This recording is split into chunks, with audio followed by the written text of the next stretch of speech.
Hi, I'm Carolyn with Lindsey Essential Oils, and I have been using Young Living Essential Oils for the past 4.5 years. Once I got started on the oils and I started branching out, I've always been more holistic and as green as can be, but by using these oils, I've really been able to expand that in my life. Well, this year, recently, I've decided to go ahead and start making my own lotions, laundry detergents, facial masks, etc. And so while I've been experimenting on different recipes, we've been videotaping them, and then that way you can see my blenders, get the recipes, and see how you want to do it. So today's we're going to do a new one for me. It is stress relieving body lotion. However, I'm changing my own oils in that. It calls for ylang ylang and lavender. I'm going to be using frankincense and lavender. So you can really just customize it to you want. Okay, got to turn that down. We're just letting that melt for a little bit. And I wanted to introduce you to it. So I went out and I got all of my supplies. Oh, and the beeswax and all that, right? I get all the supplies. I've lined it up on the counter. And I think that I have enough of everything because I've been reading the recipe. 1 ounce, 1 ounce, 1 ounce. Well, I go to make it today and find out that's only going to make 4 ounces of a product. And I want more than that. So I multiplied everything by 4. And converted it to cups and such, and go to prep the ingredients for you and find out I'm short sweet almond oil. So I just threw in some extra fractionated coconut oil and just leaving it short. So we're going to find out how this is going to work. Unlike the other recipe, this one doesn't have to sit in the refrigerator for a while. So that's going to be curiosity too. So right here, I've already gotten in a double boiler. I don't have one, so I just took a pan with water, set my mixing bowl in there. I'm going to turn it down just a little bit, have my beeswax and shea butter melting. Now that that's melted, I'm adding the coconut butter to it. Not coconut butter, coconut oil. Sorry, good thing the recipe's going to be posted at the back, right? Just putting in the coconut oil to let it get going on the melt.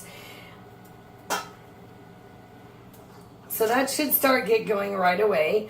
Now, another reason that I do like to use the Young Living oils is I know that they're seed to seal promise and the quality in them. So that's why when I'm doing lotions, I like to go ahead and make a couple of jars at a time. And then what I end up not giving away, I just store in a dark, cool cabinet. All right, so that is almost melted here. You can hear the microwave beeping. That is for some warm water that we're going to be pouring this mixture into the mixing bowl. So I'm going to grab that real quick.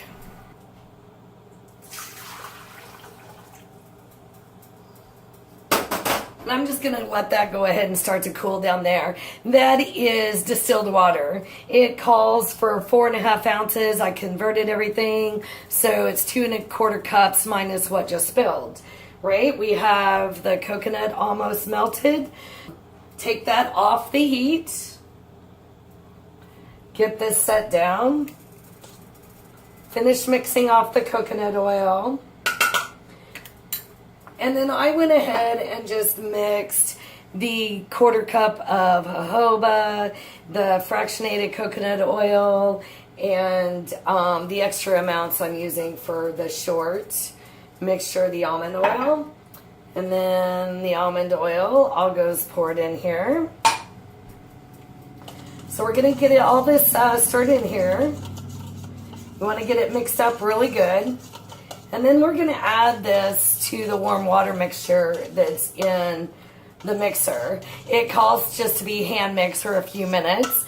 But since I got surprised with a new countertop KitchenAid mixer, since I've gotten into this, I'm going to use that. So while I'm putting that in the mixture, mixer, it calls to be mixed for 2 to 3 minutes. I'm going to go ahead and pause the recipe. I know you don't want to just sit and watch a mixture go around, and we'll be back in a moment. All right. Okay, so we got it all done here. I just mixed until it stops separating. See, there you go. The recipe says if it's emulsified, you're good. So after mixing it for a little bit, let it set a minute. If it separates, mix it some more. If it doesn't, you're good to go. So then this recipe advises throw it into a Ziploc baggie, cut out the corner, and fill the container that you want. Well, I'm just going to be bold and daring and pour it straight into my containers. I like to use my little jelly jars, and my other recipe makes like 3.5 of these. We'll see what this is going to come out to be. So I'm going to just pour it straight into here.